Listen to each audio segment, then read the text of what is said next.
Apparently, the use of coins and notes has risen for the second year in a row and was used for a fifth of all transactions in 2023. That comes after years of it becoming less common. I'm joined on the line now with Amy Knight, who is a personal finance expert from NerdWallet UK.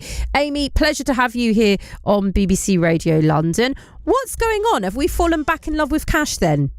Hi, Shay. Thanks for having me. Yeah, there does seem to be this trend that cash is becoming more popular. It's worth pointing out that this bit of research, which has come from the British Retail Consortium, they're still seeing an increase in card payments as well. So it's not that suddenly people are switching completely to cash. However, there's been this increase. Back in 2021, only 15% of transactions involved cash. And in 2023, it had gone up to 20%, as you said, 1 in 5. And one of the driving factors is the cost of living crisis. People have been forced to look at their budget very carefully, and cash can be a handy way to keep tighter control of what you're spending. The other aspect, and I appreciate this may be triggering for some of our listeners, but I would like to talk to you about, which some people were very, taken back by, is this conversation around women who are in abusive relationships, whose partners use a bank account as a form as control or to track their movements. In fact, Deirdre Cartwright, policy manager at Charity Surviving Economic Abuse, said oftentimes access to cash is the only means to actually accessing essentials for themselves and their children. That's going to be quite alarming for some Londoners, but it's an important point to discuss, isn't it? It's true that a lot of vulnerable people find that cash gives them greater financial freedom. And you're right, it's very shocking, it's very concerning, and it will be upsetting for people to think about how that might be impacting people they know who might be in an abusive relationship. And it's just a really important reminder to seek professional help if you're in that situation.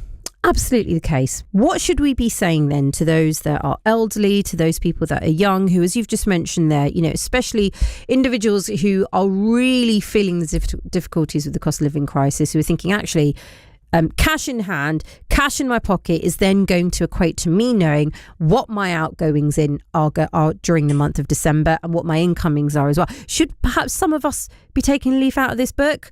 Or do we stick to what my husband does, which literally he pays with his wrist? Everything is on his watch. Oh, tap and go. I know, it's dangerous. It is dangerous. Yeah, you can walk around the shops, tap, tap, tap, and not even look at what the card reader is saying. And that carries a risk that you're going to spend more than you'd budgeted for. You'll lose track of when you've gone into your overdraft, and potentially that can cause financial difficulties and lead people into debt. Particularly this time of year, we get swept up in the Christmas spirit. We go merrily out to the shops or a Christmas market. The mulled wine's flowing, then it's even more difficult to keep to a tight budget. So using cash can help you if you've written a list of what you want to buy, who you want to buy for, and you've got an idea of what those items are going to cost.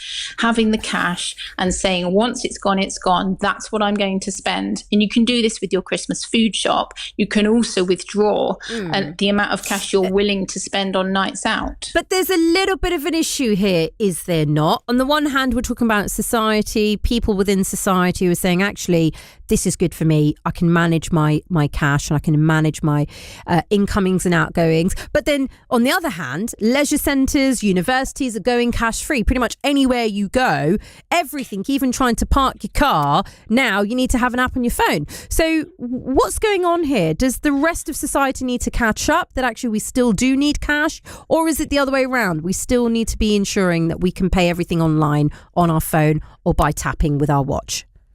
We need both, because where paying cash is not an option, there are groups of society that are excluded from essential services, even public transport.